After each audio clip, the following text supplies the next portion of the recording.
What does Amanda the Adventurer hide off camera from the player in the final release of the game? Within this attic area are a few things that are hidden that I want to show off, and a big thanks to DreadXP for giving me a key to the game. So we've covered this game quite a few times, and we have finally reached the definitive edition that is now for sale on Steam. So we're booting it up to see what has changed, and there's quite a bit. So starting off, this is the attic area where most of the game takes place. And as you can see, it's similar to the demo that we had many months ago, but there are definitely some new things in here.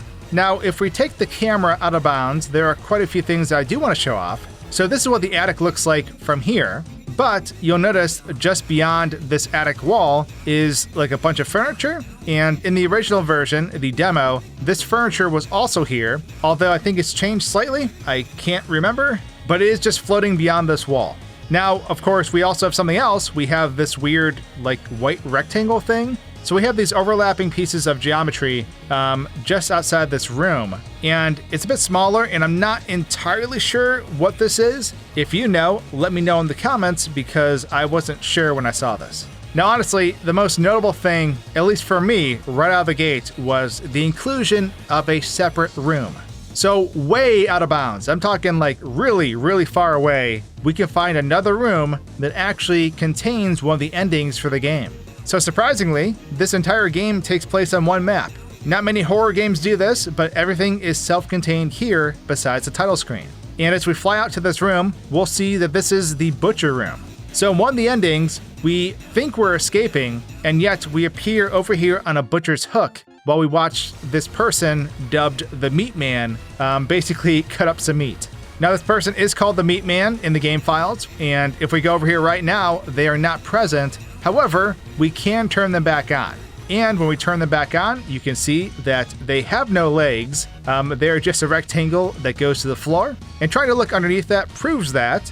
And they'll just forever sit here chopping this same piece of meat. Flying back over to the attic area, we have some more things to check out. But first, I should probably mention that all the tapes that we see in this game, none of those scenes are actually explorable. They're all video files, and unfortunately that means they are not 3D scenes contained in the game, so we cannot check out any of the different scenes with Amanda and Wooly within the tapes. Now, this is unfortunate, but I also understand why they did this, because editing together these tapes as a video file with all the different filters and glitching would have been way easier as a video editing project rather than creating that in Unity, which is the engine this game is made in. So even if we move the camera away from the TV, we can see that the scene is still on the TV, and that is because it is a video file.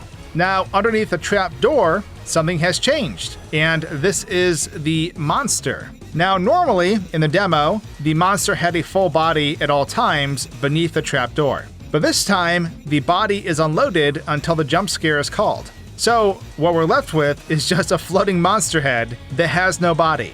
It looks like someone cut off the head of the monster and just stuck it down here, which is extra creepy. Also, if we enable the rat in the attic, it actually spawns in underneath this furniture and is running in place if it is enabled out of sequence. There is also a secret safe hidden in the attic that I'm not entirely sure if it goes to an ending or not. I'm not here to determine that. I'm just the hacker. But we can rip off the front of the safe, take the tape within, and it looks like by doing so, we might actually sequence break the game in a different way, because I'm pretty sure this tape is supposed to be special. It's named a special secret tape, basically in the game files, but yet putting it in, it seems like one of the first tapes ever that we start with. So I'm not entirely sure if this tape is supposed to be like that. Let me know in the comments if you open this safe legitly, and I'm curious what it's supposed to be. But probably one of the strangest things of all is the inclusion of a mystery man.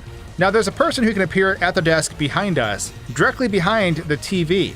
This is the same desk where that oven goes when we have to bake the apple pie. But there is an individual wearing a mask, and they have their hands on the table, and they're just staring at us. I'm thinking this is probably associated with one of the endings. However, if we enable it right now, we can actually walk around and check this person out. They do not respond to any of our movements, and they also do not have collision, which means we can walk right through them. Again, I'm like filming this like the day of this game coming out, so all the secrets haven't been found yet. So I'm not entirely sure if this person is related to Amanda, or if they're an antagonist, or if they're someone who's helping us. Either way, they're a mystery figure, and if we progress the story while they're out, they will basically be clipping through the oven when it's time to bake the apple pie. So the very last thing we have to show off is the jump scare in slow motion. So with one of the endings, there is a jump scare where the monster comes out of the trap door and makes their way to the player before ultimately jump scaring them. And if we watch this in slow motion, you can really appreciate the creepiness factor that this jump scare has, as the monster slowly closes in on our player and ultimately basically bites them. But with that brings us to the end of the things that are hidden in Amanda the Adventurer.